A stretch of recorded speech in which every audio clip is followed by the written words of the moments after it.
sesuai namanya ya. Sesuai namanya ya, bangun guna serah atau bangun serah guna. Jadi ini intinya ada pihak gitu ya, pihak yang dalam hal ini adalah pihak swasta gitu ya, atau private, atau yang kemudian di dalam konteks BGS BSG ini sering kita sebut dengan istilah mitra gitu ya. Jadi ada pihak swasta atau mitra yang kemudian membangun di atas tanah BMN gitu ya, membangun fasilitas, membangun infrastruktur, membangun bangunan yang untuk pelaksanaan TUSI dan lain sebagainya. Kemudian dibangun oleh pihak mitra atau swasta dan kemudian digunakan dalam artian diambil manfaatnya oleh pihak swasta tersebut ya. Dan kemudian pada akhir kontraknya itu nanti diserahkan gitu ya, diserahkan kemana? Berarti ke pemerintah atau ke negara dalam hal ini. Jadi kepanjangan dari BGS ini sekaligus juga menjelaskan maksud atau definisi dari bangun guna serah tersebut. Pun demikian dengan bangun serah guna ya. Perbedaannya hanya pada titik di mana bangunan tersebut atau fasilitas tersebut diserahkan kepada pemerintah. Ya, jadi kalau yang bangun guna serahnya, titik serahnya itu di ujung ya, setelah perjanjian itu selesai. Sedangkan untuk yang bangun serah guna, ini titik serahnya berada pada titik setelah pembangunan oleh pihak ketiga tadi selesai. Kalian tentu masih ingat dong materi yang kemarin kalian dengarkan langsung dari Pak Nafan ya, praktisi BMN. Itu beliau menyebutkan bahwa KSP atau dan ketupi ya, kemarin ketupi itu merupakan salah satu part dari PPP ya, Public Private Partnership. Masih ingat yang disampaikan Pak Nafan?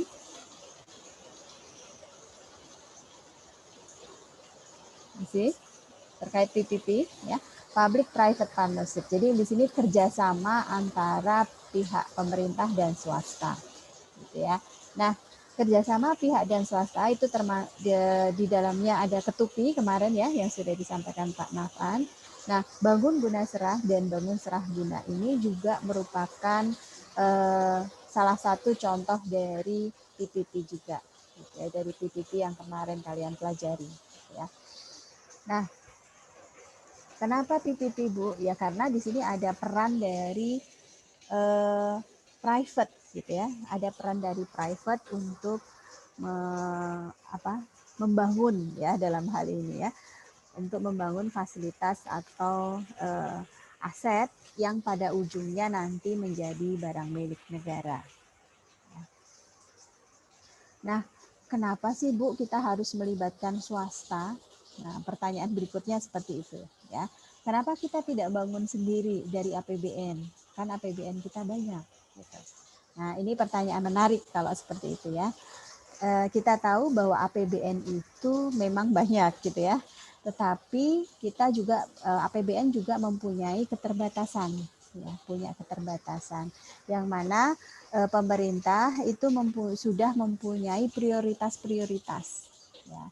Prioritas-prioritas yang tentu saja ketika dengan begitu banyaknya kebutuhan ya, begitu banyaknya keinginan, tuntutan dari masyarakat gitu ya, maka prioritas-prioritas tersebut tentu saja harus diurutkan gitu ya, harus diutamakan seperti itu. Nah, itu yang pertama. Dan kedua, kita juga tahu bahwa BGS BSG namanya membangun fasilitas, apalagi ini untuk pelayanan umum seperti tol dan lain sebagainya. Ini bukan merupakan jumlah yang sedikit ya.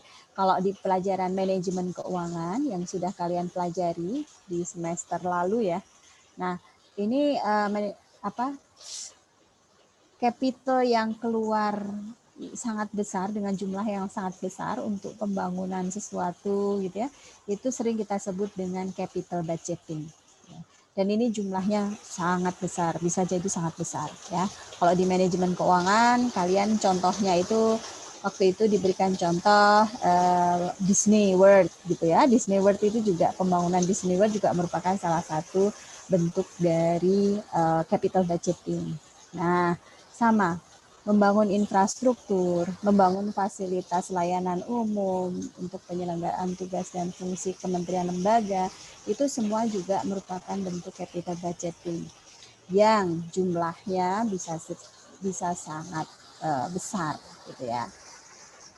Nah, sehingga dengan tadi ya bahwa kita tahu bahwa APBN mempunyai begitu banyak prioritas, dan kemudian kita tahu bahwa pembangunan fasilitas umum, infrastruktur dan lain sebagainya itu bisa memakan biaya yang sangat banyak atau capital budgeting tadi, maka salah satu alternatif atau opsi untuk menyelesaikan problem tadi gitu ya, bagaimana caranya supaya fasilitas tadi tetap bisa terbangun gitu ya, tanpa harus ngerepotin APBN katakan gitu, maka di sini pemerintah mengajak swasta untuk ikut berpartisipasi ya, melalui salah satunya mekanisme BGS BSG ini seperti itu.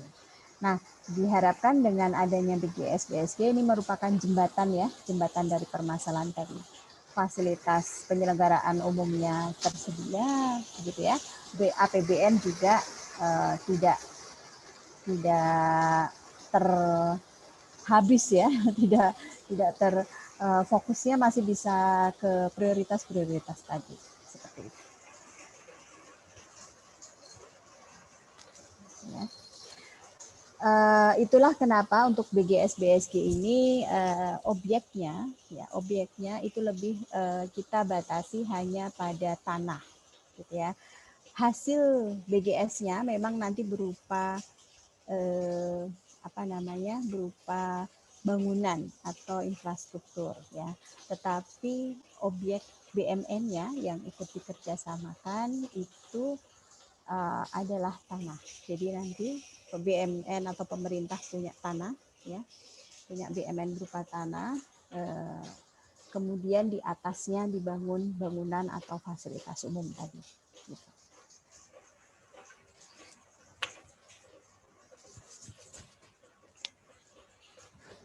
Dan kemudian di sini diatur dalam PMK 115 tahun 2020 ya. Saya harap kalian sudah download semua. Biaya persiapan BGS BSG yang dikeluarkan pengguna barang atau pengguna barang sampai dengan penunjukan mitra itu dibebankan pada APBN. Nah, sekarang saya ingin tanya nih ya ke teman-teman, kira-kira kenapa sih gitu ya? Kenapa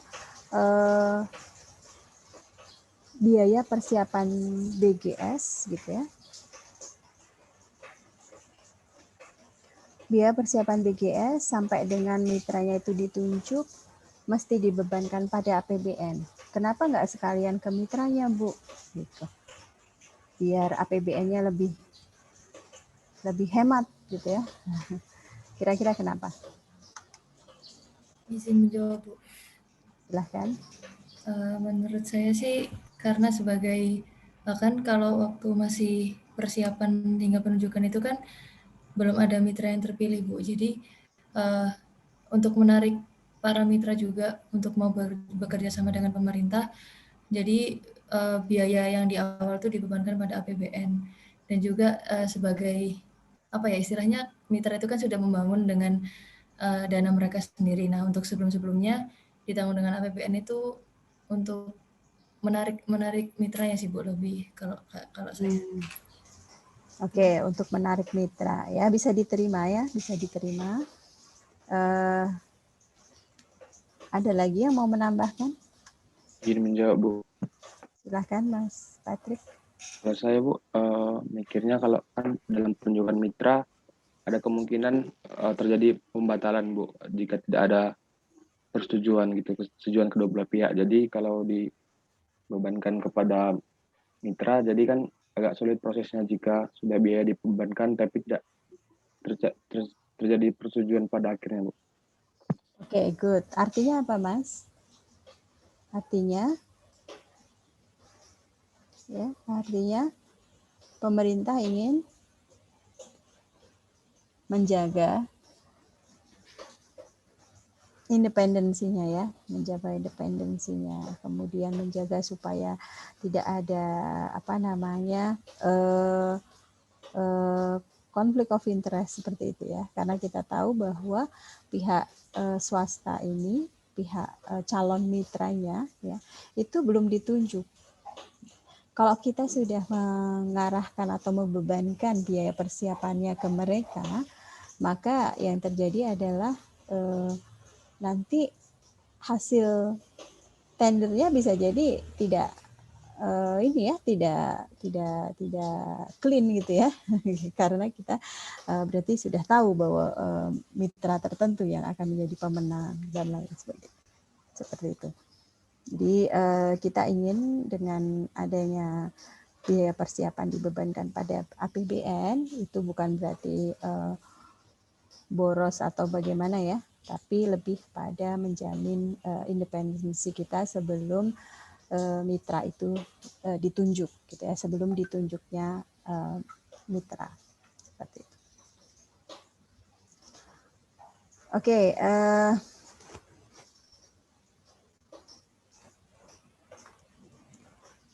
nah baru kemudian setelah jelas gitu ya siapa yang akan menjadi mitra, maka di sini BGS, seluruh biaya yang terkait BGS BSG itu menjadi beban mitra. Ya. Karena sudah jelas ya, ini siapa mitranya yang ditunjuk. Nah, seperti kita tahu bahwa BGS BSG ini merupakan part dari part dari PPP, ya, Public Private Partnership, ya, yang artinya bahwa di sini ada semacam simbiosis gitu ya. Pemerintah juga membutuhkan kehadiran swasta karena tadi ya keterbatasan dari APBN-nya, dan kemudian swasta juga membutuhkan kerjasama tersebut karena dia juga mendapatkan return gitu ya. Seperti itu. Jadi di sini pemerintah yang kemudian dilakukan oleh pengelola barang itu bisa memberikan bantuan dan dukungan dalam rangka penyiapan BGS BSG. Nah, tentu saja bantuannya itu lebih pada misalnya kebijakannya ya, kemudian misalnya pada proses untuk prosedur pelaksanaannya dan lain sebagainya.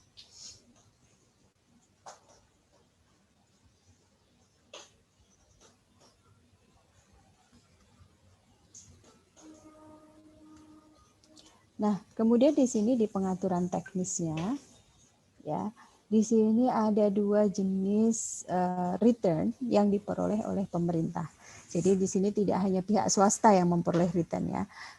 Pihak swasta dalam hal ini returnnya adalah berupa fee atau tarif yang dikenakan kepada masyarakat pengguna.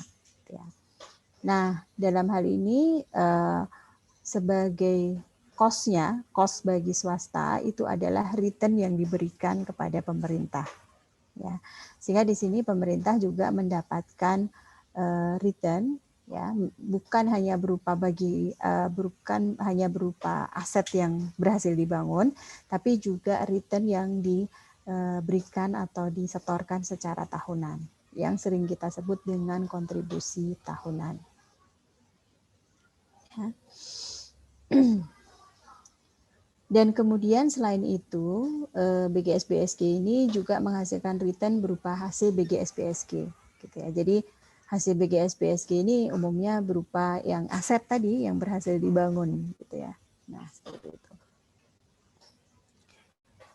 Kemudian untuk yang pemilihan mitra BGS BSG ya, itu dilaksanakan melalui tender. Nah, ini juga salah satu prinsip ya, untuk memastikan bahwa mitra yang terpilih memang benar-benar mitra yang fit dan proper untuk mengerjakan proyek tersebut. Nah, kemudian di sini ya diatur juga bahwa hasil BGS BSG yaitu tadi ya mostly berupa aset yang tadi itu menjadi BMN sejak diserah terimakan kepada pemerintah.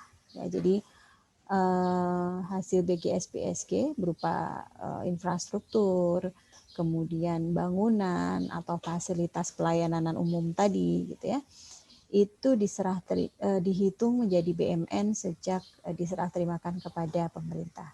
Ya.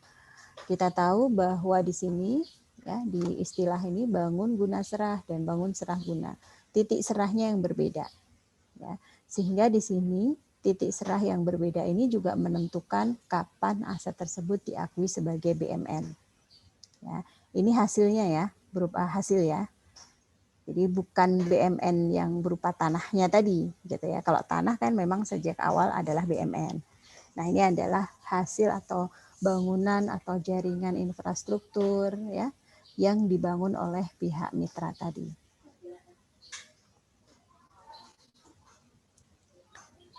Oke, bisa dipahami? Izin bertanya, Bu. Silahkan. Contoh produk BGS atau BSG ini apa, Bu? Kayak jalan tol gitu, Bu? Bisa, ya. Intinya adalah tadi bangunan dan fasilitas untuk penyelenggaraan pelayanan pemerintah. Ya, yang umumnya itu adalah berupa jalan tol, ya, atau infrastruktur lain yang mana pihak swasta bisa mendapatkan fee atau tarif. Gitu ya. Pasar bisa, gitu ya, ada tarif di sana. Stasiun bisa, kalau di luar negeri bisa stasiun, gitu ya, dan lain sebagainya.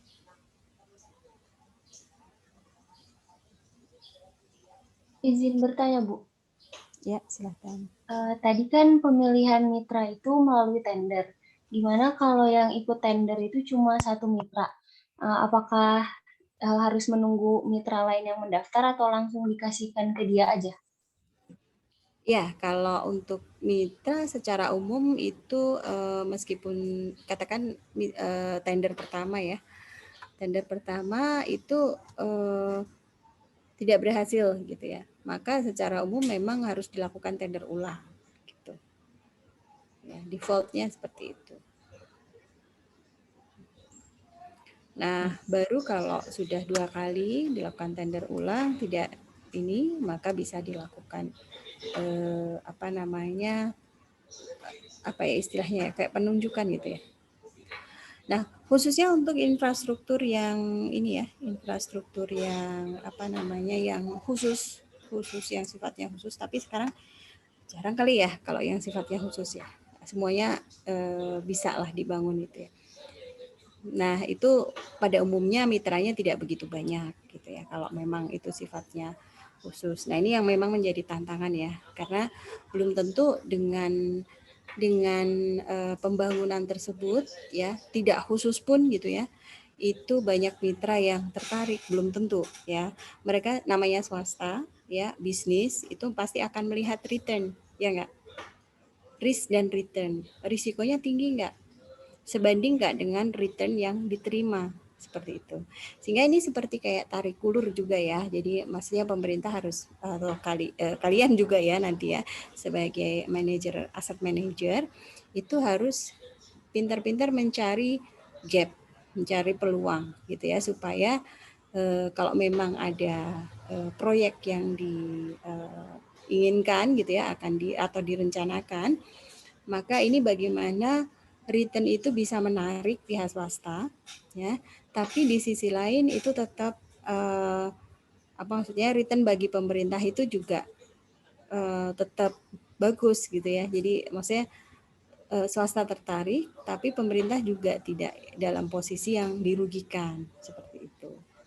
Nah, ini yang jalan tengah ini yang memang menjadi seni gitu ya, seni bagi aset manager untuk bisa mencari ceruk di sana gitu ya, masuk ke dalam ceruk yang di sana. Seperti itu. Nah, memang seperti yang disampaikan oleh Pak Nafan juga ya, dan saya juga sebenarnya dari pertemuan-pertemuan sebelumnya saya sudah sering menekankan bahwa kalian sebagai asset manager itu di sisi lain harus kuat ya dari sisi manajemen keuangannya ya, karena sama dengan proses ketupi kemarin gitu ya, untuk mengetahui berapa return yang bisa kita tawarkan ke pihak swasta dan lain sebagainya gitu ya, itu memerlukan perhitungan gitu ya, memerlukan perhitungan tersendiri. Nah, dalam hal ini kalau di manajemen keuangan kalian sudah belajar ya mengenai capital budgeting ya, bagaimana kalian menyusun proyeksi laporan keuangan ya, proyeksi income statement, kemudian proyeksi balance sheet, dan kemudian juga proyeksi cash flow, utamanya seperti itu ya. Jadi kita jembreng, kita susun proyeksinya selama masa proyek, katakan 30 tahun, berarti kita selama 30 tahun harus bisa menyusun proyeksinya.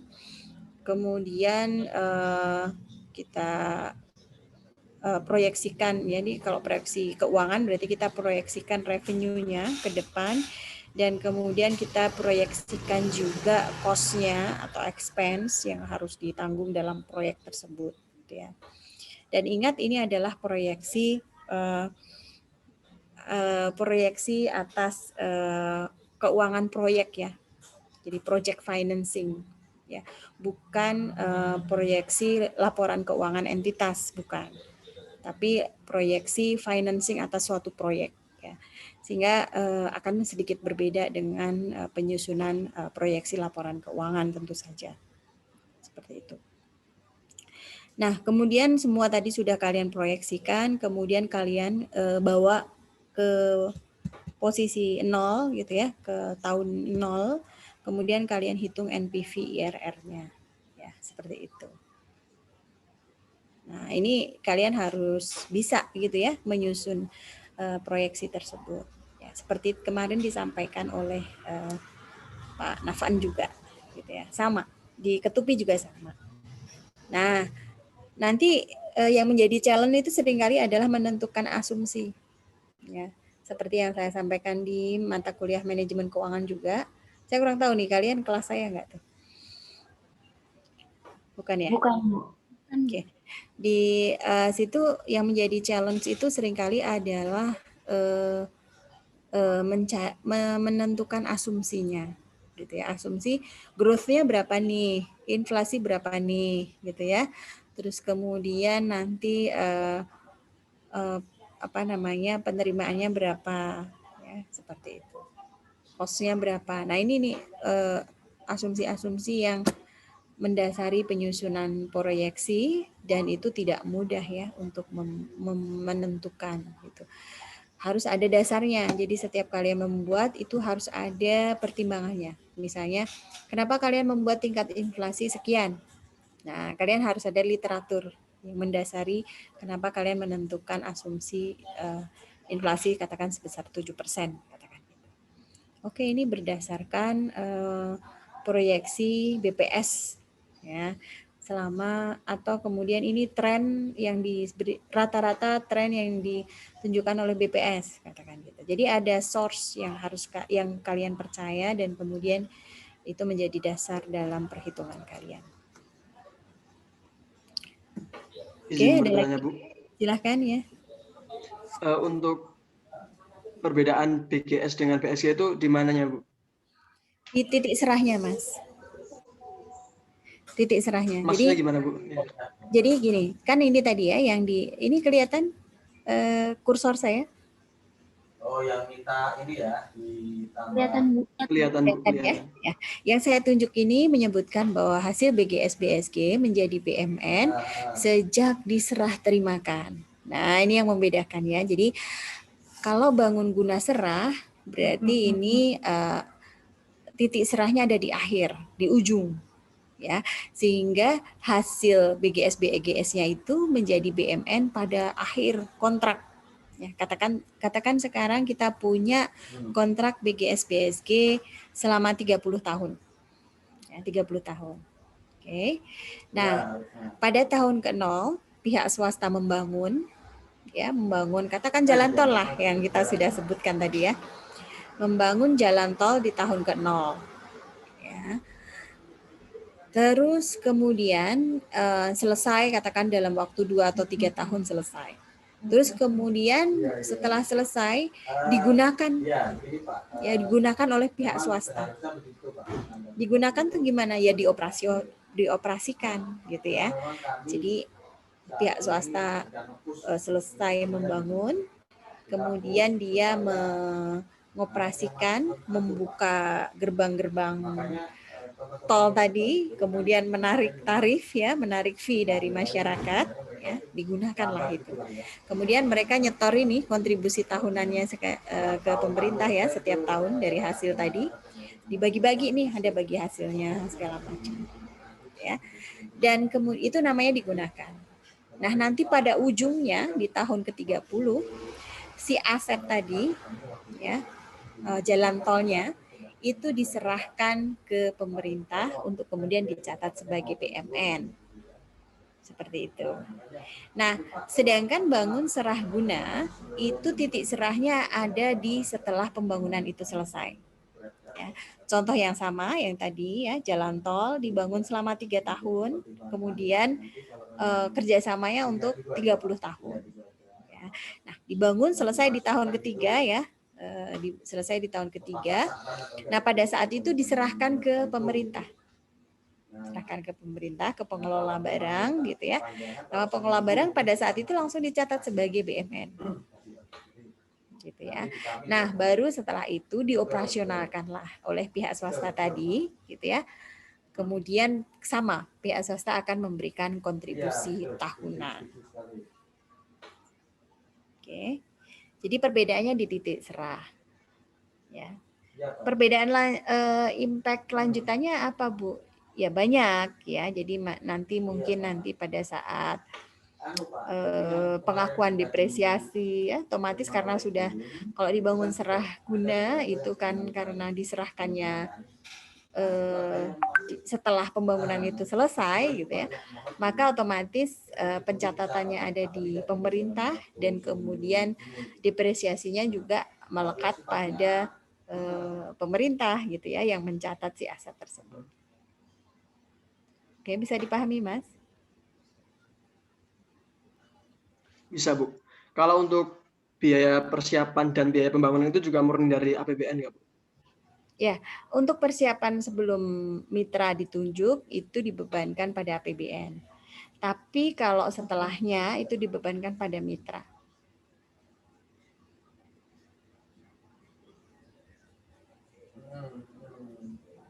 Oke, bisa dipahami?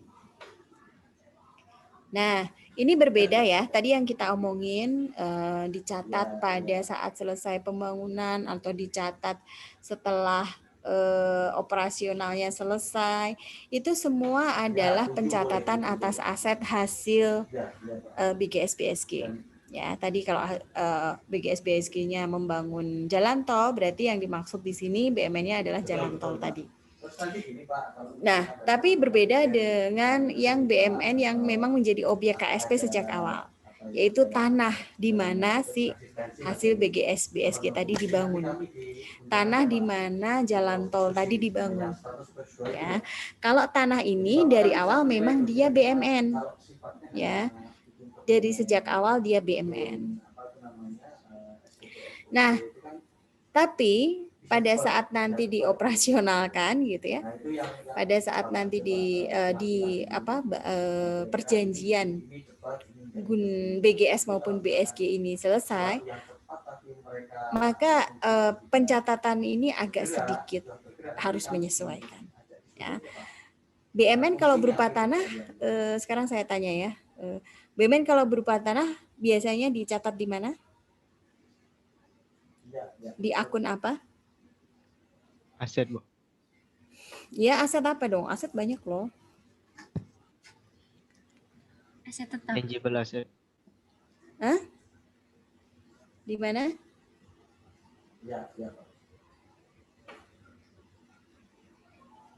Aset tetap, Bu. Di aset tetap, ya. Di aset tetap. Aset tetap berupa tanah. Nah, kalian tahu nggak, masih ingat nggak karakter atau kemudian karakteristik aset supaya dia bisa diakui sebagai aset satu entitas, suatu barang sehingga barang tersebut bisa diakui sebagai aset satu entitas? Karakteristiknya apa?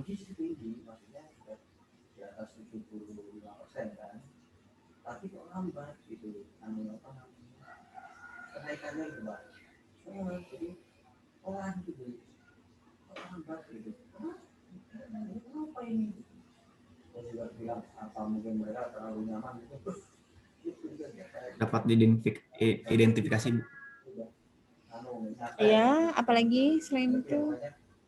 Saya sendiri secara pribadi tetap dia terdorong untuk percepatan itu. Digunakan selama masa operasi, Bu. Apa untuk diakui sebagai aset apa?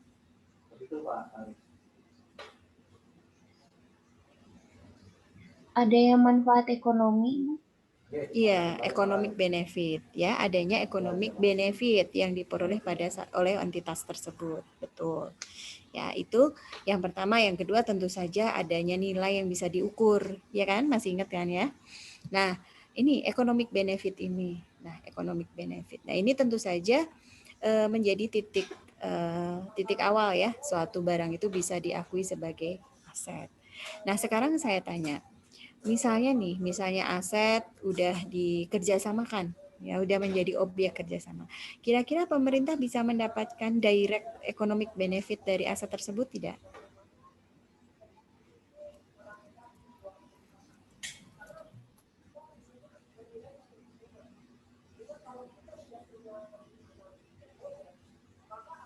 Kira-kira pemerintah begitu aset tersebut dikerjasamakan, ya, ditandatanganilah kontrak PGS BSG-nya, menurut kalian pemerintah bisa mengambil manfaat atau economic benefit dari tanah tersebut langsung? Dia bisa mengontrolnya. Apakah dia bisa mengontrol economic benefitnya? Tidak, Bu. Ya? Saya tidak, Bu. Tidak, ya, tidak bisa. Karena kontrol itu berpindah. Ya, yang semula adalah kontrol itu ada pada pemerintah, dengan adanya kontrak ini, kerjasama ini, BGS BSG ini, maka kontrol itu berpindah ke pihak swasta, gitu. Nah, sehingga dengan demikian, gitu ya, aset tersebut menjadi tidak pas lagi dicatat sebagai aset tetap, ya kan? Ya enggak? Halo? Iya, Bu. Oke, jadi tidak pas lagi ya dicatat sebagai aset tetap, sehingga pada saat itu pula ini harus dilakukan reklasifikasi.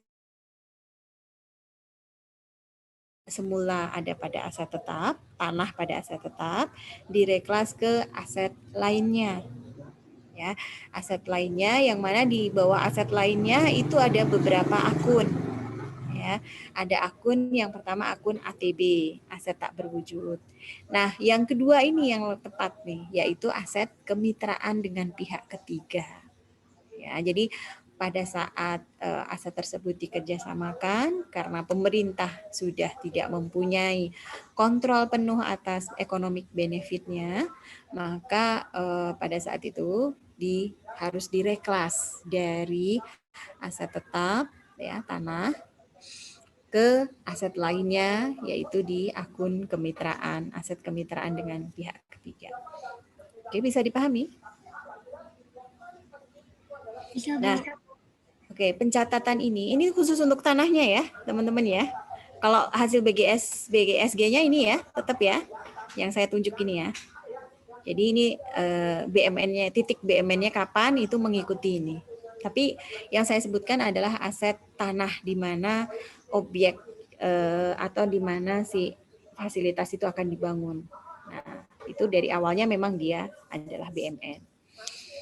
Nah, kemudian nanti dia akan kembali menjadi BMN full ya ketika kerjasama itu nanti selesai. Seperti itu. Oke, bisa dipahami ya. Saya harapkan bisa dipahami. Dan ini tidak hanya berlaku untuk BGS BSG, sama ya, kemarin KSP itu juga sama. Ya, sama, prinsipnya sama. Dia sudah dikerjasamakan sehingga tidak memenuhi ini lagi karakteristik dari aset karena kontrolnya sudah berpindah, kemudian di reklas. Pun demikian dengan ketupi, pun demikian dengan KSPI. Ya, pencatatan untuk aset tanahnya itu sama. Nah, beda dengan sewa. Kalau sewa tidak ada kontrolnya tidak berpindah, kontrolnya tetap ada di pemerintah. Ya, sama kayak kalian menyewakan kos-kosan kalian misalnya ya, kalian punya kos-kosan 1000 kamar di daerah Ceger katakan gitu ya. Terus kalian ingin menyewakan, kontrol atas aset tersebut tetap ada di kalian ya. Wah, ini gimana nih mahasiswa sekarang nih gitu ya, kalian udah jadi master kos gitu ya. Terus kemudian nyewa-nyewain ke mahasiswa-mahasiswa yang di bawah kalian gitu ya. Terus kemudian kalian bisa ngomel-ngomel kan, waduh ini gimana nih dioret-oret kemana-mana jadi kotor segala macam. Udah deh nggak usah diperpanjang, saya tarik. Nah bisa kan kalian masih ada kontrol di sana ya kan. Sehingga dengan sewa itu kepemilikan atau kontrol atas aset itu tidak berpindah. Sehingga untuk sewa beda ya. Jadi kalau sewa tetap dicatat pada aset tetap. Seperti itu. Ya, saya harap bisa dipahami. Kemudian yang selanjutnya, selama jangka waktu pengoperasian, mitra BGS BSG wajib membayar kontribusi tahunan ke pemerintah ya. Ini cenderungnya cenderungnya lebih ke fix dalam artian dari awal ini sudah ditetapkan gitu ya. Nilainya sudah ditetapkan. Bahwa nanti ada review lagi iya. Tapi dari awal ini sudah bisa dikatakan oke, udah tahu ancer-ancernya gitu ya. Kenapa Bu? Jadi dari mana? Ya dari hitung-hitungan kalian tadi yang membuat proyeksi tadi gitu. Ya.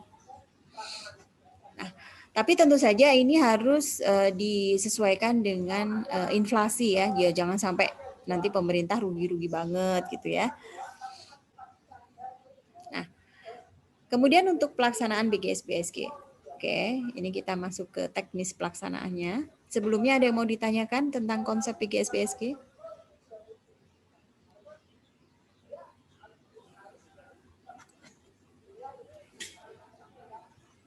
Tidak ada?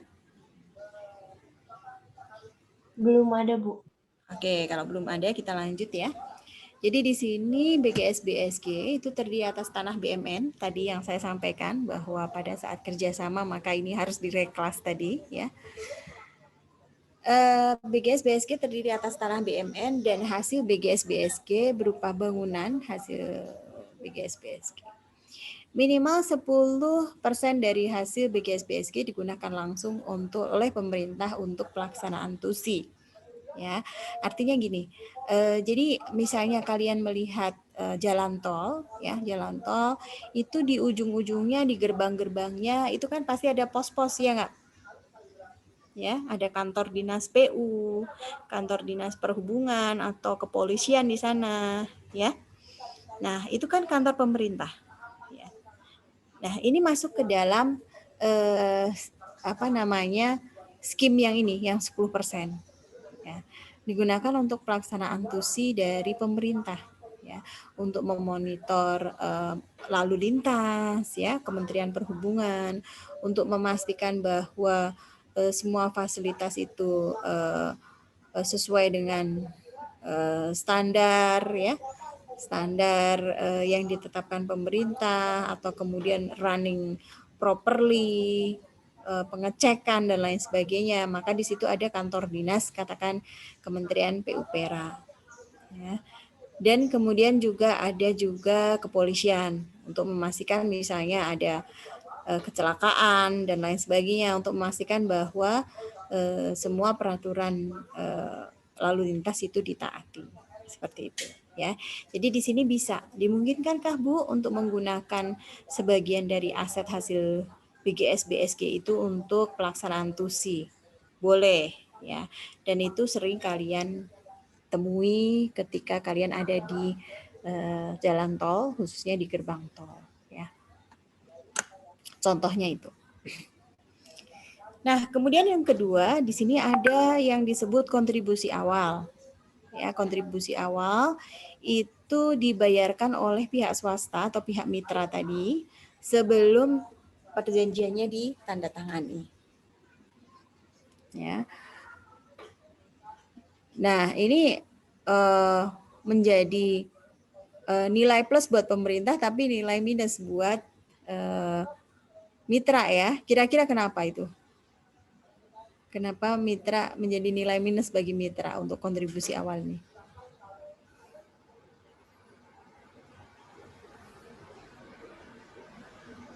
Karena mungkin dia belum dapat benefit tapi udah disuruh bayar di awal. Iya, betul. Lalu belum dapat apa-apa, return juga belum dapat, ya kan? Lah kok udah disuruh bayar kan gitu. Nah, ini bisa jadi bukan menjadi hal yang menarik ya buat swasta gitu. Bisa jadi ini justru malah menjadi kendala gitu ya, menjadi kendala yang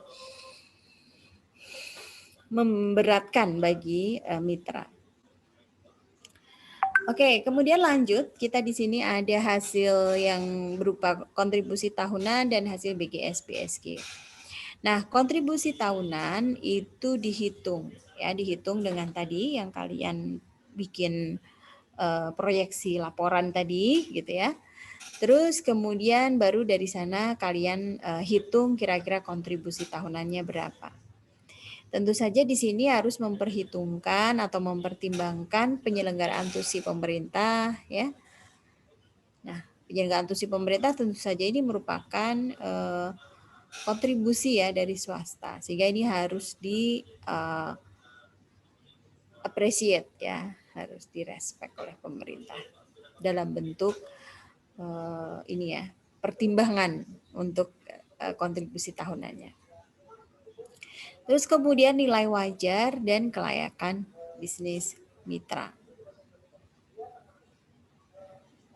Nah, ini ada besaran kontribusi tahuannya yang saya bilang tadi, ini cenderungnya stagnan ya, cenderungnya fix, cuma harus memperhatikan tingkat inflasi.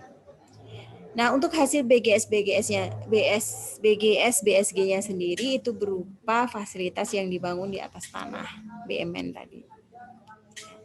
Bisa berupa gedung, bisa berupa bangunan, bisa berupa sarpras, bisa berupa infrastruktur, dan lain sebagainya. Nah, ini jangka waktunya ya. Jangka waktunya ini kurang lebih 30 tahun ya.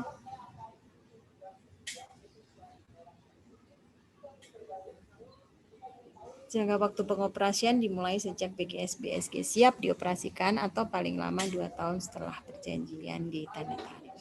Sampai sini ada yang mau ditanyakan teman-teman?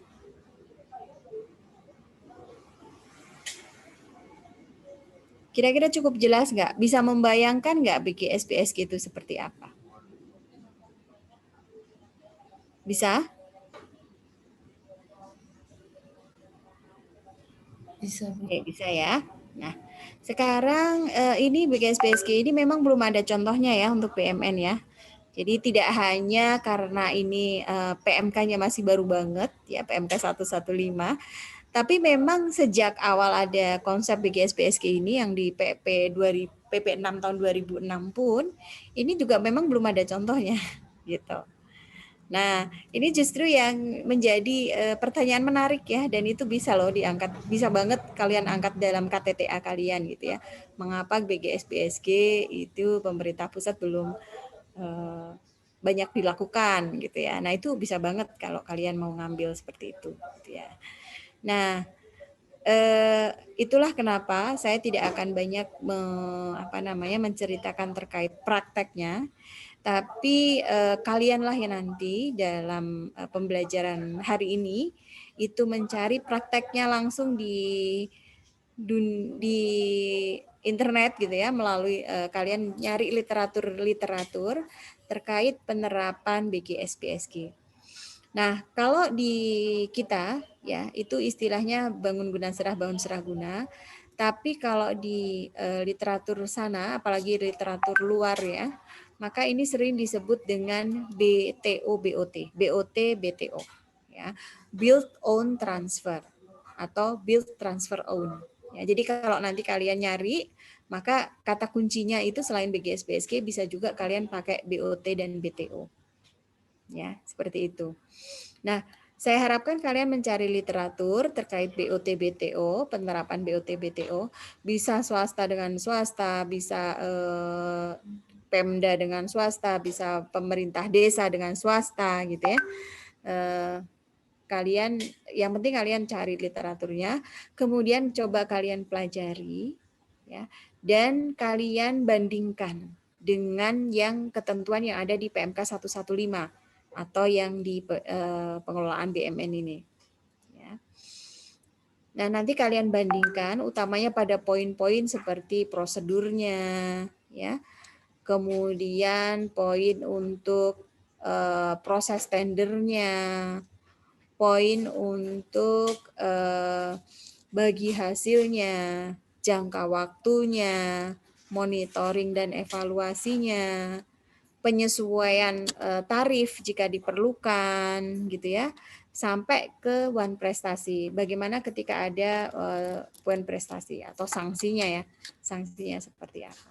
Nah, itu coba kalian bandingkan dengan yang ada di PMK 115, perbedaannya seperti apa. Nah, saya inginkan seperti itu. Nah, nanti kalian presentasi gitu ya, presentasi menyampaikan hasil yang kalian cari. Kemudian nanti setelah pembelajaran hari ini selesai, nanti ada satu sesi lagi ya. Satu sesinya itu berupa tanya jawab tapi via WA group aja ya, via WA group terkait materi yang ada di PMK 115. Jadi nanti tanya jawab itu lebih berfungsi untuk memantapkan pemahaman kalian. Jadi sekarang saya sudah berikan review secara garis besar BGS BSG itu seperti apa. Kalian cari literatur review untuk penerapannya. Kemudian kalian bandingkan dengan PMK 115 atau dengan yang sudah kalian pelajari saat ini. Kemudian nanti tanya jawab yang merujuk pada PMK 115 gitu ya. Tapi tanya jawabnya via WA group karena tentu tidak akan selesai ketika kita coba selesaikan di sesi ini saja.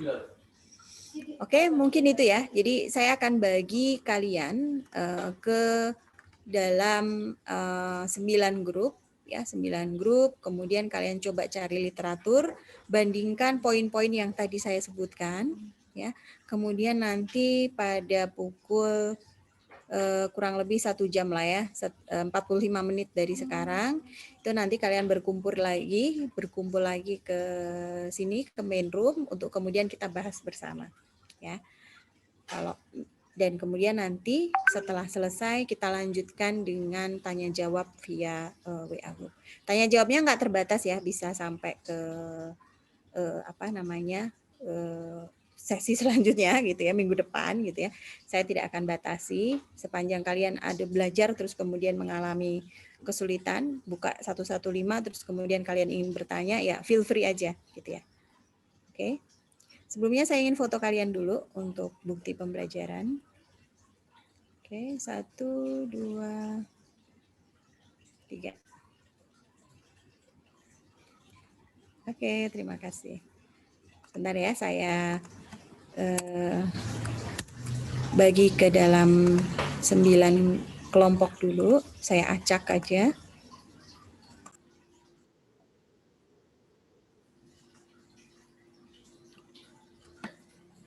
Silakan kelompok 9, bisa dimulai.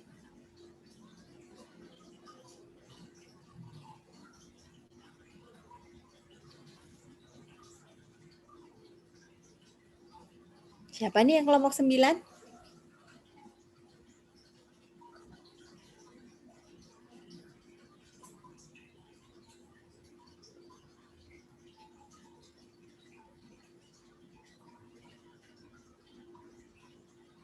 Halo.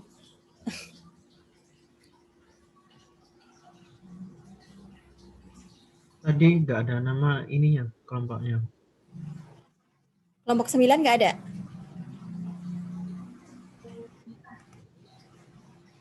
Oke, kelompok 8 deh, kelompok 8.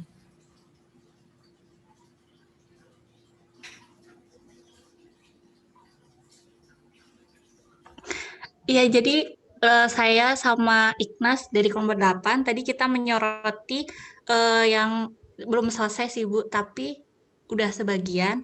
Tadi kita yang menyoroti soal pembangunan infrastruktur Jalan Tol Medan Kuala Namu Tebing Tinggi. Jadi di situ tadi kita udah menemukan kontraknya itu sama 40 tahun. Terus juga eh, sesuai gitu sama PMK 115.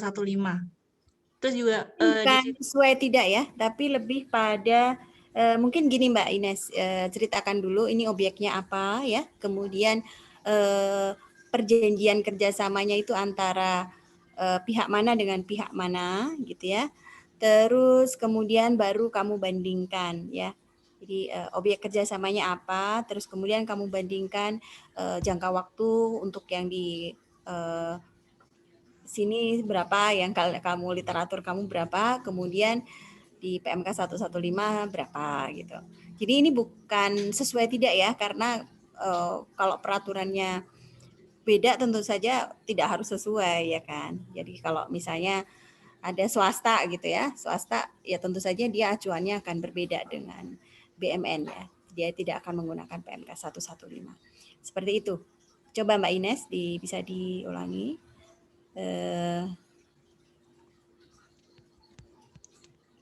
Objeknya apa dulu?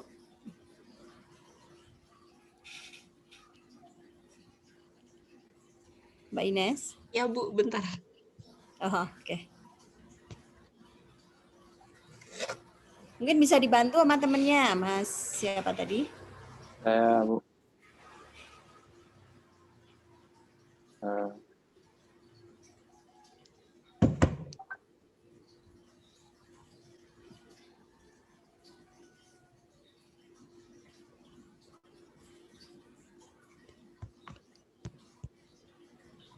Kedengaran suara saya, Bu? Kedengaran, ya silahkan. Silahkan Mas Patrick. Pelaksanaan kontrak kerjasama itu antara PT mana PT Jasa Marga dengan Badan Usaha Jalan Tol. Itu PT Jasa Marga itu lakukan konsorsium dengan PT Waskita Karya, PT Pembangunan Perumahan, dan PT Utama Karya. Itu berupa jalan tol Medan, Kuala Namu, dan Tebing Tinggi. Oke, berarti ini konsorsium ya? Konsorsium dengan siapa Mas Patrick? Dan dengan PT Jasa Marga, Bu. PT Waskita Karya dan PT. Oke, ini BUMN ya, berarti Jasa Marga. Iya, ini konsorsium. Iya, Bu. Konsorsium. Oke, konsorsium dengan siapa? Dengan Badan Usaha Jalan Tol. Oke, jadi BUMN dengan konsorsium gitu ya? Iya, Bu. Oke, mungkin bisa sambil di share screen Mas Patrick biar kita bisa melihat bersama-sama ya.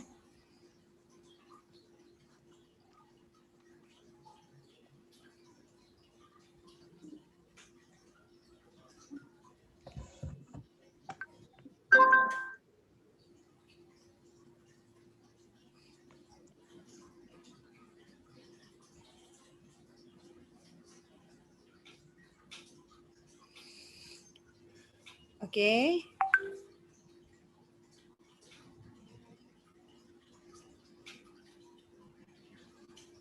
Oh, ini pemerintah ya, pemerintah dengan BPU,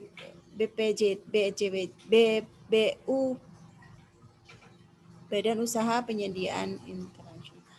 Oh, oke. Dengan PBJT.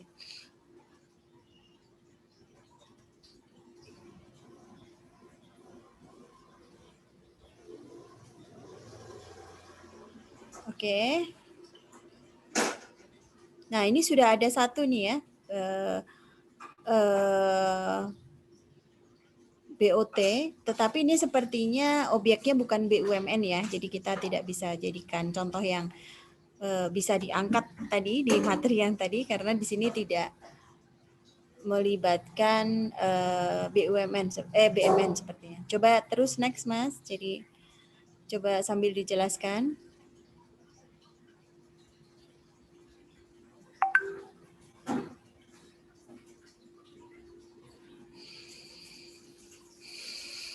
Kemudian kerjasama ini memiliki masa konsepsi 40 tahun, yaitu bangun guna serah dan dengan seluruh hasil jalan tol selama 40 tahun menjadi milik badan usaha jalan tol yang awalnya, Bu. Oke, jadi ini kalau kamu bandingkan coba dengan langsung dibandingkan aja Mas dengan PMK. Jadi tadi terkait utamanya terkait ini ya, yang pertama tadi terdengar ada jangka waktunya 40 tahun. Kalau BMN berapa tahun?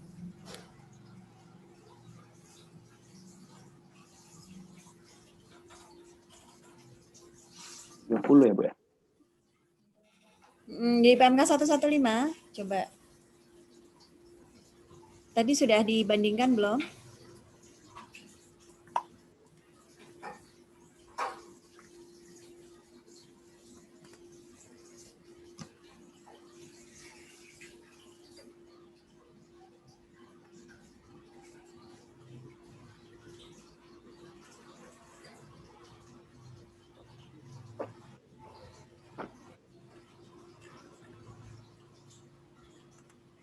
Oke, bisa disampaikan lebih cepat, Mas, biar waktunya efisien.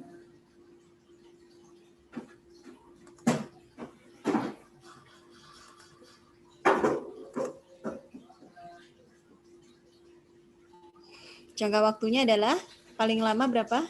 30 tahun ya. 30 tahun ya, bisa kalian di PMK 115 di pasal 61 ya teman-teman ya, di pasal 61.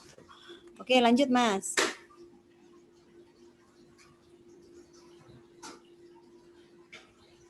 Kemudian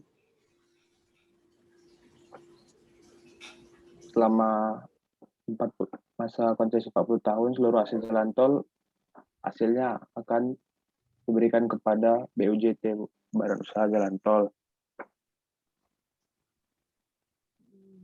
Dan setelah itu akan dilakukan serah kepada BPJT kembali. Ini tolong jangan naik turun gitu Mas, kita jadi bingung.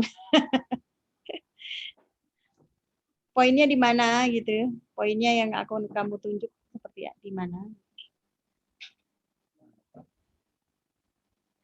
Lewat tadi. Belum sempat dibuat rekapnya ya?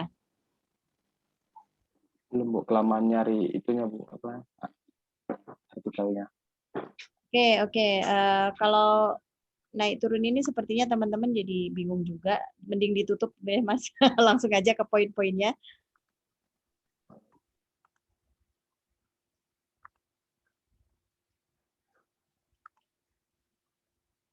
Oke, prosedurnya seperti apa Mas? Apakah menggunakan tender atau tidak?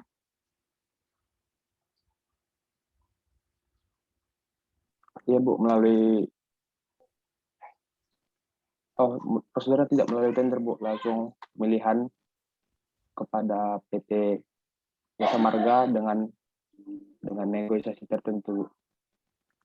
Tidak melalui tender, you sure? Sejauh yang saya baca.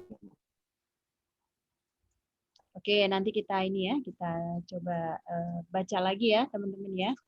Terus untuk ininya objeknya sendiri apa yang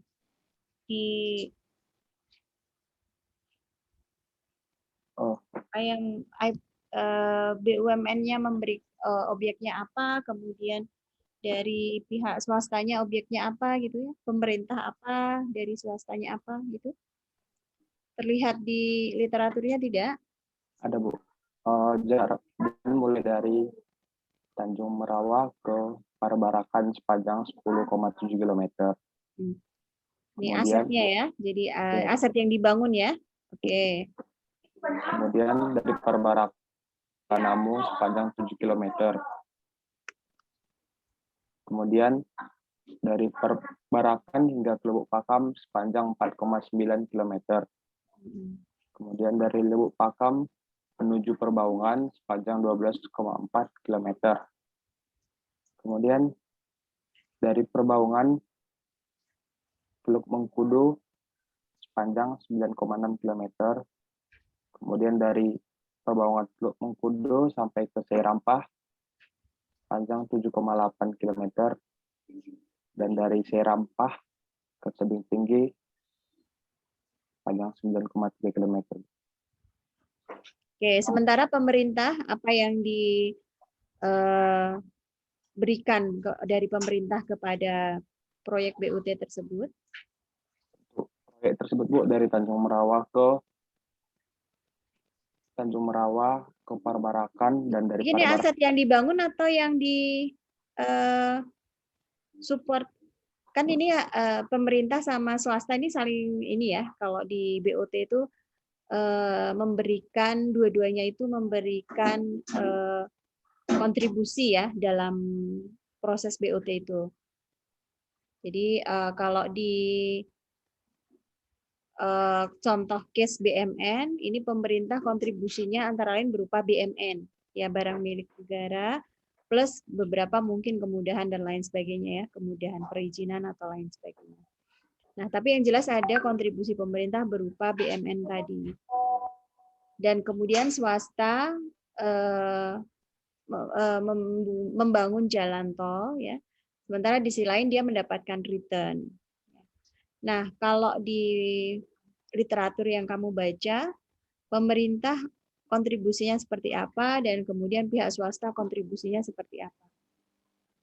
Pemerintah dan Tanjung Merawa sampai ke Kuala Namu itu dibangun oleh pemerintah, hanya dibangun oleh BUJT tadi. Terus yang dari swasta? Swasta mulai dari Lubuk Pakam hingga sampai Tebing Tinggi. Oke. Mungkin nanti sekalian di-share ya Mas ya, artikelnya ya di grup ya. Oke, sekarang ke monitoringnya ada nggak Mas di situ? Pembagian hasil tadi udah ya, pembagian hasil ya. Monitoringnya seperti apa? Pengawasannya itu belum ya, belum ada ya.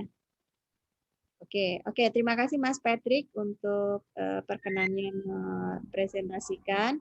Nanti mohon supaya papernya bisa di-share di grup ya. Ya, terima kasih, Bu. Oke, kemudian kelompok 1, silahkan kelompok 1. Ya Bu, jadi sebenarnya dari anggotanya ada saya, terus Rival dan Angga. Sebenarnya kasusnya sama Bu, seperti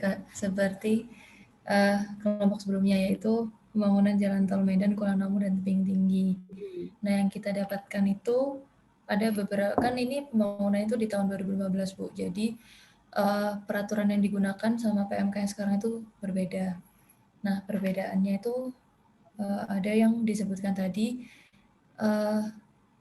selama 40 tahun perjanjiannya antara sebentar Mbak, PMK itu kontribusi pemerintah apa? Kontribusi pemerintah itu yang tadi Bu berupa tanah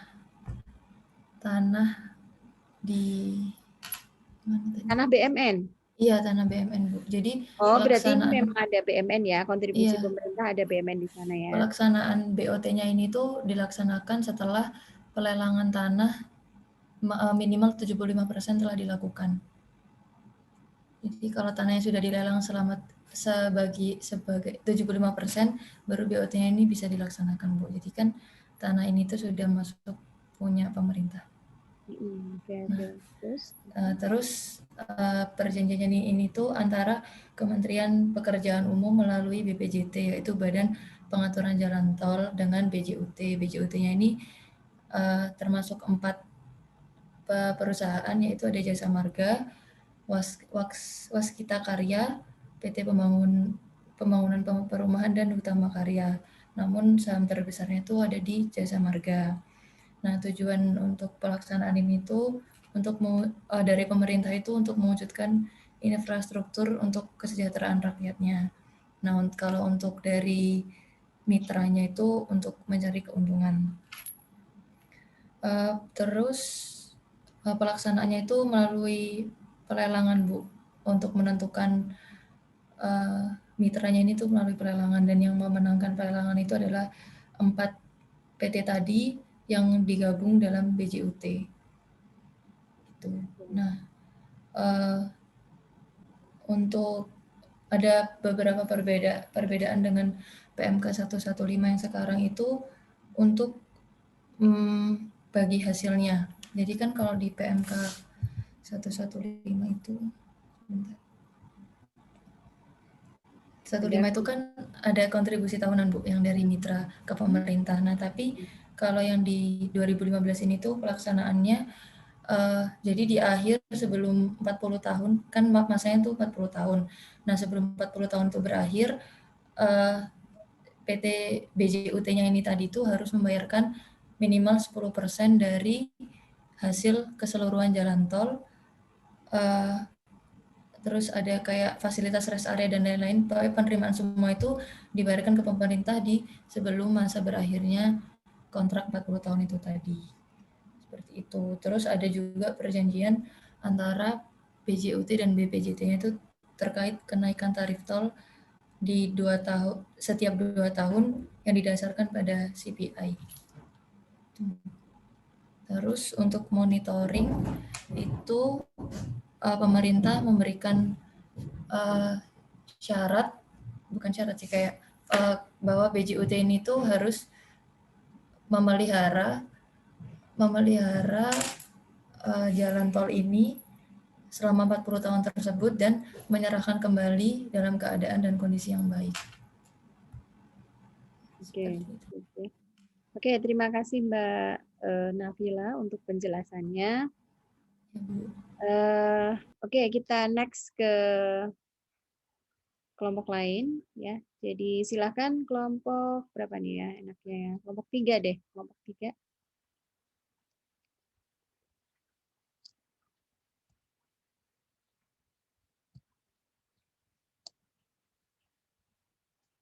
Silakan kelompok 3.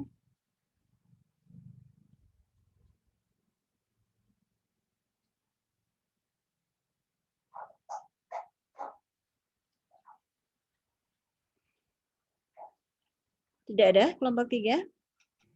Ada, Bu. Oke, silakan Mas Ardian. Share screen.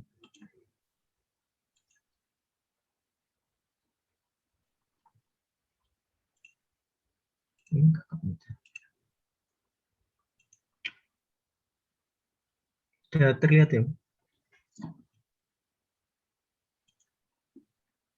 Oke, silakan. Ini yang Pasar Turi ya?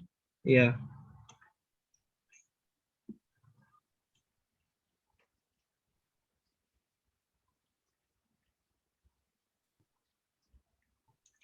Kerjasamanya ini pemerintah daerah dengan swasta. Swasta di sini PT Gala Bumi Persada. Bentuk kerjasamanya BOT. Objeknya di sini ini renovasi Pasar Turi yang dulu sempat terbakar. Di sini PT Gala Bumi Persada mengadakan kerjasama dengan Pemkot Surabaya, dan perjanjiannya seingat saya tadi 25 tahun, dan di akhir itu akan diserahkan kembali ke pemerintah Kota Surabaya.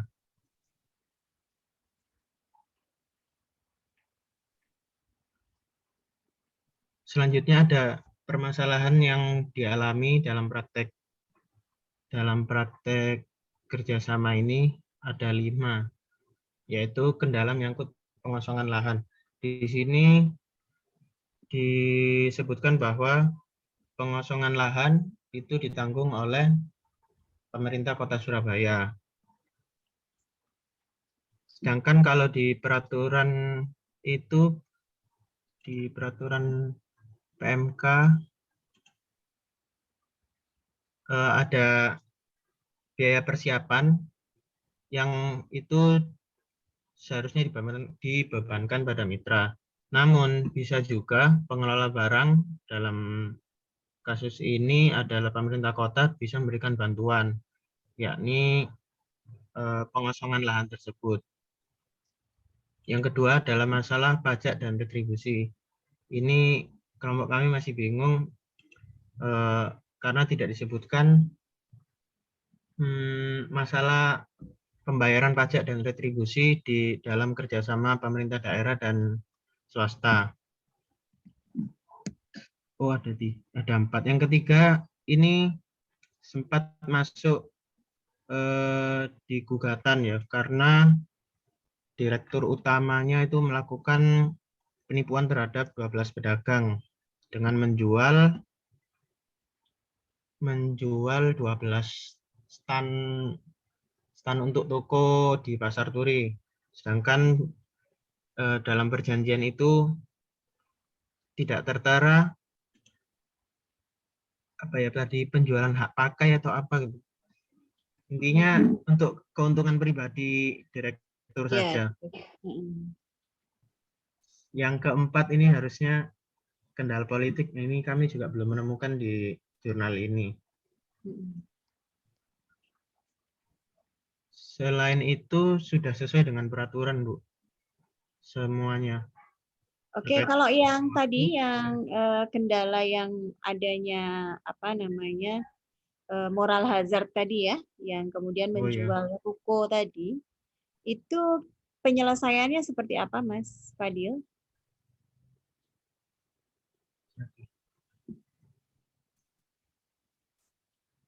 Penyelesaiannya ini, kalau saya baca tadi itu masih ini ya, Bu.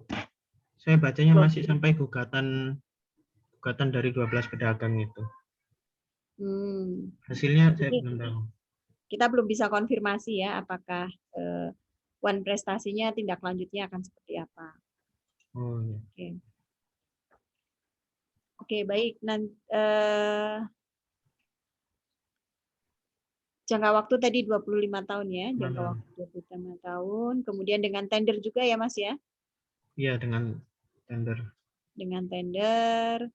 Kemudian pemerintahnya ini dalam hal ini adalah Pemkot Surabaya ya? Iya. Pemkot Surabaya. Swastanya siapa nih, Mas? Swastanya PT Galabumi. Galabumi. Oke, PT Galabumi. Terus kemudian yang kontribusi dari pemerintah kota itu adalah berupa tanah BMD berarti ya? Ya. Tanah BMD. Oke, terus kemudian pembagian hasilnya seperti apa ini, Mas? Bagian hasil belum ada ya? Atau ini iya kayaknya tadi saya baca nggak ada. Return yang akan diperoleh pihak swasta seperti apa, kemudian nanti dari Pemkotnya menerima apa gitu? Belum dijelaskan. Secara spesifik tidak. Oke, kalau tidak ada yang dijelaskan, berarti kita skip ya. Ya.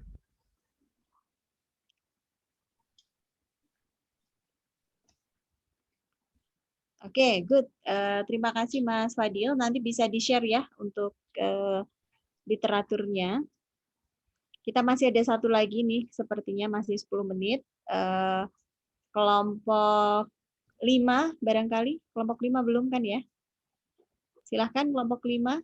Izin Bu. Tunggu Kelompok 2 boleh. sharingnya. Kenapa? Mohon izin Bu, kelompok 5 sama seperti kelompoknya Abi tadi Bu. Oh, sama. Pasar Turi ya. Oh, Pasar Turi juga. Oke. Kelompok 4 deh, kelompok 4 coba. Jika kelompok 2 boleh Bu. Kenapa? Kelompok 2 Bu. Oh, kelompok 2 boleh. Silahkan sharing.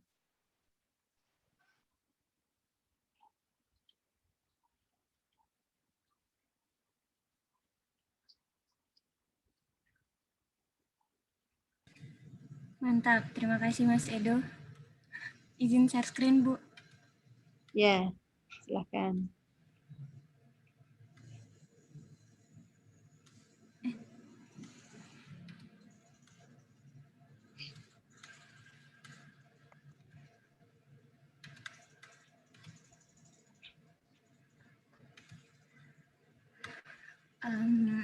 Oke, jadi selamat sore semuanya. Di sini kelompok 2 itu menemukan tentang pelaksanaan BSG antara pemerintah daerah dan juga swasta. Nah, judul jurnal yang kami temukan adalah pelaksanaan pembangunan fasilitas umum dengan kontrak bangun serah guna atau build operate transfer di pemerintah daerah Kabupaten Pekalongan. Nah, jadi di dalam jurnalnya itu dijelaskan ada pembangunan BSG di dalam 2 versi, yaitu sebelum keluarnya PP nomor 6 tahun 2006 dan juga PP nomor 50 tahun 2007. Nah, sebelum keluarnya PP tersebut, itu ada 3 yang telah dilakukan oleh pemerintah daerah Kabupaten Pekalongan. Yang pertama, pembangunan pertokoan dan rumah tinggal bertingkat di Kedung Wuni, itu antara Bupati Pekalongan dengan CV Buana Karya Pekalongan. Kemudian yang kedua ada pembangunan rumah toko atau kios Doro di Desa Doro antara pemerintah Kabupaten Pekalongan dengan paguyuban pembeli ruko atau kios Doro dan juga PT Mukti Wijaya. Nah, yang ketiga ini pemerintah bekerja sama dengan perjanjian kerjasama pemerintah Kabupaten Pekalongan dengan CV Ayu Pradana berupa pembangunan penyempurnaan dan atau renovasi kios Pasar Bojong. Nah, setelah keluarnya PP, ini pemerintah Kabupaten Pekalongan juga membangun 3 BSG juga, yaitu pembangunan kios swadaya itu dengan paguyuban pedagang Pasar Doro, kemudian pembangunan atau renovasi Pasar Kajen dengan PT Tika Jaya Brebes, dan juga pembangunan atau renovasi Pasar Tradisional Kesesi dengan PT Galatama Semarang. Nah, yang pertama itu adalah dukungan pemerintah. Yang kami temukan dalam jurnal itu dukungan pemerintah berupa 5 hal ditambah dengan lahan. 5 hal itu adalah ada peraturan yang berlaku, kemudian ada kebijakan bupati dalam bentuk anggaran, kemudian ada aspek sumber daya manusia yang menangani kerjasama daerah, ada juga informasi dan sosialisasi tentang kerjasama kepada aparat daerah dan masyarakat, kemudian koordinasi antar unit-unit kerja terkait dalam bentuk kuantitas dan intensitas, koordinasi instansi-instansi terkait pelaksanaan kerjasama daerah. Nah, beberapa kerjasama BOT yang telah dilaksanakan oleh pemerintah daerah tersebut, hanya 1 kerjasama yang mendapat dukungan dari anggaran pemerintah daerah, yaitu kerjasama tadi BOT pembangunan Pasar Tradisional Kesesi yang dilaksanakan setelah terbitnya PP 6 tahun 2007, itu pemerintah daerah menyediakan lahan yang lahan tersebut biasanya merupakan barang daerah yang tidak dimanfaatkan sesuai tusi Satuan Kerja Perangkat Daerah Pengelola Barang Daerah. Nah, kemudian untuk prosedur dan pelaksanaan tender, Edo, silakan.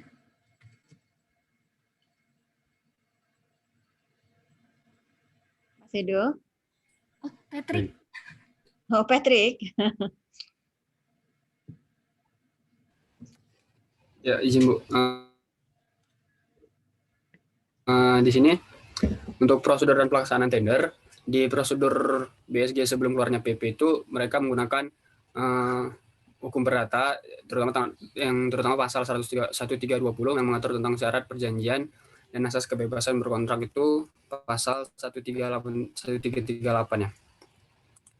Nah, jadi mereka mengikuti itu, dan tendernya itu sebelum PP 6 tahun 2006 itu belum ada dilaksanakan, jadi mereka kemungkinan melakukan penunjukan langsung itu, Bu. Nah, sedangkan sesudah adanya PP, mereka mengikuti prosedur sesuai PP tadi, di mana tendernya dilakukan dengan diikuti 5 investor untuk renovasi pasar tradisional ini, baru sesuai dengan PMK 115 yang bagiannya berdasarkan tender tadi. Untuk selanjutnya dilanjut oleh Mas Edo. Ya, Silakan Mas Edo. Selanjutnya adalah jangka waktu, di mana di tesis ini hanya dijelaskan mengenai jangka waktu pembangunan pasar KSSI, lebih tepatnya setelah keluarnya PP nomor 6 tahun 2006, di mana perjanjian BOT pembangunan pasar KSSI jangka waktunya hanya 1 tahun dengan pertimbangan investor atau dalam hal ini PT Galatama Semarang hanya diberi hak untuk memasarkan kios dan waktu pemasaran 1 tahun direncanakan semua kios sudah terjual semua. Kemudian dijelaskan juga tindakan penyerahan proyek bangunan dari investor kepada Pemda belum dilaksanakan karena masa konsensi belum habis dan akan dilaksanakan dalam waktu 1 tahun sejak perjanjian ditandatangani. Perbedaannya dalam PMK nomor 115 bahwa jangka waktu pelaksanaan BGS atau BSG paling lama 30 tahun terhitung sejak perjanjian ditandatangani. Iya. Oke, kemudian untuk monitoring dan juga evaluasi, dalam PMK 115 itu salah satunya dijelaskan bahwa BSG itu bisa berakhir apabila jangka waktu sebagaimana tertuang dalam perjanjian itu berakhir juga. Nah, kemudian pengelola barang dan atau pengguna barang akan membentuk tim untuk melakukan evaluasi terhadap investasi dan juga kewajiban mitra yang dilakukan setelah pengelola barang atau pengguna barang memperoleh hasil review dari APIP. Nah, dalam pelaksanaan BSG dari pemerintah Kabupaten Pekalongan ini ada hambatan dari beberapa faktor, di antaranya ketidakseragaman atau ketidakkonsistenan dari beberapa peraturan perundang-undangan yang mengatur. Jadi sebelum adanya PP dan setelah adanya PP mungkin saja para peserta tender itu bingung dengan peraturan yang mengatur gitu. Kemarin begini kok sekarang begini. Nah, kemudian ketidaksepahaman atau adanya multitafsir terhadap peraturan perundang-undangan dari aparatur pemerintah, masyarakat maupun pemangku kepentingan yang terkait. Kemudian juga kurangnya sumber daya manusia yang mempunyai kompetensi di bidang kerjasama, khususnya dalam hal penyusunan kontrak. Selanjutnya ada kurang matangnya perencanaan dari investor yang mengakibatkan keterlambatan pelaksanaan pembangunan karena kurangnya dana dan kesulitan mencari penyandang dana yang mau diajak bekerja sama. Kemudian juga ada hambatan birokrasi yang ditimbulkan oleh organisasi dan koordinasi proyek yang kurang baik, serta adanya pergantian kepemimpinan pada satuan kerja perangkat daerah anggota tim koordinasi kerjasama daerah. Oke, good ya. Jadi terima kasih Mbak Rahma, Mas Patrick, dan Mas Edo ya. Jadi di sini masih menggunakan PP 6 2006 ya. Jadi ini PP 6 2006 ini PP sebelum PP 27 ya. Jadi dulu PP 6 2006 kemudian direvisi menjadi PP 27 tahun 2014 gitu ya. PP 27 tahun 2014 yang kemudian kemarin juga sudah direvisi dengan PP 38 gitu ya. Jadi ini masih nafasnya masih sama gitu ya, bahwa ada perbedaan 1-2 itu that's okay, tapi sebenarnya nafasnya masih sama. Dan ini aset yang menjadi objek dari BGS BSG ini adalah bentuknya BMD ya, dalam bentuk BMD. Dan itu sangat menarik ya. Jadi di BMD ini sudah banyak ya, tadi ada yang di Pekalongan, kemudian juga ada yang di Pasar Turi gitu ya. Tapi untuk yang BMN kita baru satu tadi yang disampaikan Mbak Nafila. Jadi memang belum banyak gitu ya untuk yang BMN ini.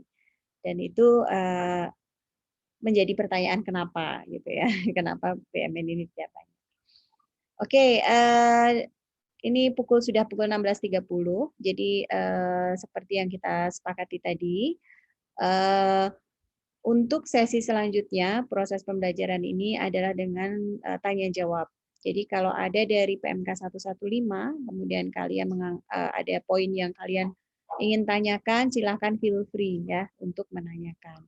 Saya ingin juga gitu ya dengar tidak hanya satu arah ya dari saya ya. Jadi saya harapkan kalian juga berdiskusi gitu ya, dan saya meskipun mungkin saya tidak bisa langsung counter dan lain sebagainya, tapi saya sangat menikmati kalau kalian berdiskusi gitu ya. Jadi feel free untuk berdiskusi, dan kalau ada pertanyaan silahkan disampaikan di tersebut gitu ya. Jadi karena kalau saya sampaikan semuanya di hari ini tentu akan sangat membosankan gitu ya, dan kalian mungkin malah membayangkannya akan menjadi sulit, sehingga tadi saya cukup berikan poin besarnya pemahaman mengenai BGS BSG, kemudian kalian langsung terjun gitu ya, melihat prakteknya di lapangan seperti apa, dan kemudian kembali kita lihat untuk detailnya ya. Saya buka melalui